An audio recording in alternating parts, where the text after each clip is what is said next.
ડભોઈ નગરમાં રસ્તા રિફેસિંગ માટે ₹80 લાખની ગ્રાન્ટ મંજૂર થતાં નગરપાલિકા દ્વારા તાત્કાલિક કામગીરી શરૂ થવાની તૈયારી થઈ રહી છે. મહુડી ભાગોળ, હીરા ભાગોળ, વડોદરી ભાગોળ અને કંસારા બજાર ટાવર જેવા વિસ્તારોમાં ખાડા રિપેર અને પેચવર્ક માટે રોડની કામગીરી યોજાશે. હાલમાં વેપારીઓ સાથે નગરપાલિકા પ્રમુખ બિરેન શાહ અને ચીફ ઓફિસર જયકિશન તડવીની અધ્યક્ષતામાં બેઠક યોજાઈ હતી.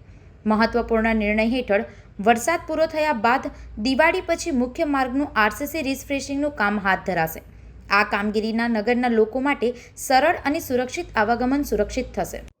ચોમાસાને ધ્યાનમાં લઈ સરકાર તરફથી રિસર્ફેસિંગની ગ્રાન્ટનું ટેન્ડરિંગ થઈ ગયું અને વર્ક ઓર્ડર 20/8ના રોજ થઈ ગયો છે.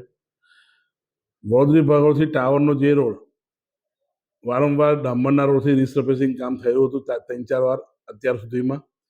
તે રોડ નવેસરથી સીસી રોડ આરસીસી રોડ નવો કરવાનો હોય. આજે વેપારીઓને બોલાયા હતા કેમ કે 22 તારીખે નવરાત્રિ આવે છે અને 20 તારીખે દિવાળીનું શરૂઆત થાય 20/10 તો કામગીરી અમે ચાલુ કરીએ તો એ વિઘ્નો ના આવે એ કારણથી વેપારીઓને બોલાયા હતા. વેપારીની રજૂઆત હતી કે અમારે નવરાત્રિ આવે છે, સિઝન છે, ધંધા રોજગારને આંઠી પડે એટલે એમને દિવાળી પછી શરૂઆત કરો તો વધારે સારું. ડભોઈથી નિરંજન ચૌહાણ, B1 ન્યૂઝ, વડોદરા.